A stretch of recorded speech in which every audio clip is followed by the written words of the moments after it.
रायजो राजाफ्रा UPPL-खौ फोथायनाय लादों आरो नंखायनो लोब लोब लैहोर लैहोर दिनै बाहागो लाफैदों आरो नैबे बिसायख'थियाव UPPL-आ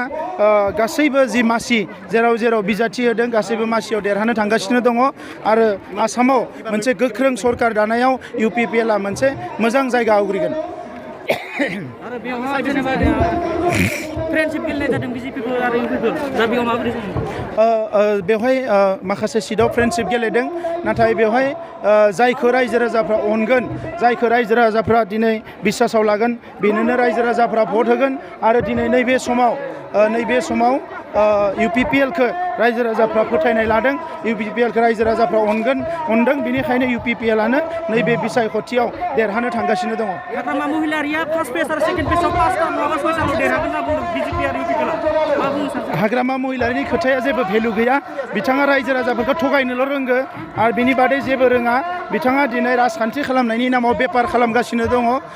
बेनिखायनो हाग्रामा महिलारिनि खोथा मथै दिनै आसामनि रायजोआ भट होआ ना बड'लेण्डनि रायजोआ भट होगोन हाग्रामा महिलारिखौ बयबो सिनायनाय जाबाय बिथाङा जे सासे बेपारि बेखौ बयबो सिनायनाय जाबाय। डिजिटेल बड'लेण्डनि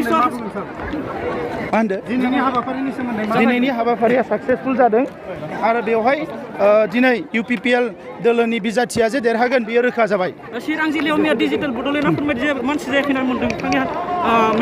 हाबाफारि खुंनायाव सोरनि मेलाव डिजिटेल बड'लेण्ड चिराङाव जानायाव मैयानि हाबाफारि चिराङाव मैया मेल गैया जेबो मेल गैयामोन बेवहाय आङो जेरावबो बाहागो लायाखै। दिनैनि नैबे हाबाफारिनि गेजेरजों बेखौनो जोङो मिथि मोनबाय जोंनि माजबाद समस्तियाव UPPL-नि बिजाथि रतेन्द्र दैमारि देरहानाया दिनैनि तारिखआव 100आव 100 खोन्दो जाबाय आरो जों आसा खालामदों जे नैबे माजबाद समस्तियाव बयनिख्रुइबो भट लानानै बोरै देरहाहोनो हायो बेनि थाखाय जों जुरजा खामानि मावबाय थादों आरो आसा खालामदों जोंनि माजबाद बिधानसभाल' नङा जोंनि उदालगुरि आरो पानेरि बे मोनथामबो आरो मोनसे दंबावो जोंहा कालाइगाव आरो बे कालाइगाव समस्तियाबो जोंहा देरहागोन बेखायनो जोंनि उदालगुरि जिल्लानि मोनब्रै समस्तिया जोंनि एलायन्सनि मोनब्रै समस्तियाबो देरहागोन बेखायनो दिनै जोङो नोंथांमोननि मिडियानि गेजेरजों बेखौनो फोरमायनो लुबैदे प्रमद बर'नि दैदेननायाव जिथु BTR गभर्नमेन्ट बे BTR गभर्नमेन्टआव फैबाय थानाय समाव जोंनि मावनांगौ हाबाफारिखौ मावफुंनो थाखाय जोङो जोंनि माखासे बिधायक बा MLA दैथायहरनो थाखाय जोङो साखाफारा जाबाय आरो फैबाय थानाय समाव जोंनि MLA-फोरा जोंनि BTR सुक्तिनि माखासे दफाफोरखौ मावफुंनायाव बिथांमोना हेफाजाब आरो मदद होगोन। नैबे दिनैनि हाबाफारिनि गेजेरजों खमावबो 15,000 सुबुङा जोंनाव जमा जादों बेखायनो दिनै जों मिथिनो मोनबाय जे 15,000 सुबुङा जमा जानायाव जोङो रायजो राजाफोरा दिनै खाथां जाबाय जे बयबो रायजो राजाफोरा फैबाय थानाय 1 तारिखआव ट्रेक्टरनि सावगारियाव भट होनानै मानिजाथाव रतेन्द्र दैमारिखौ देरहाहोगोना रोखा।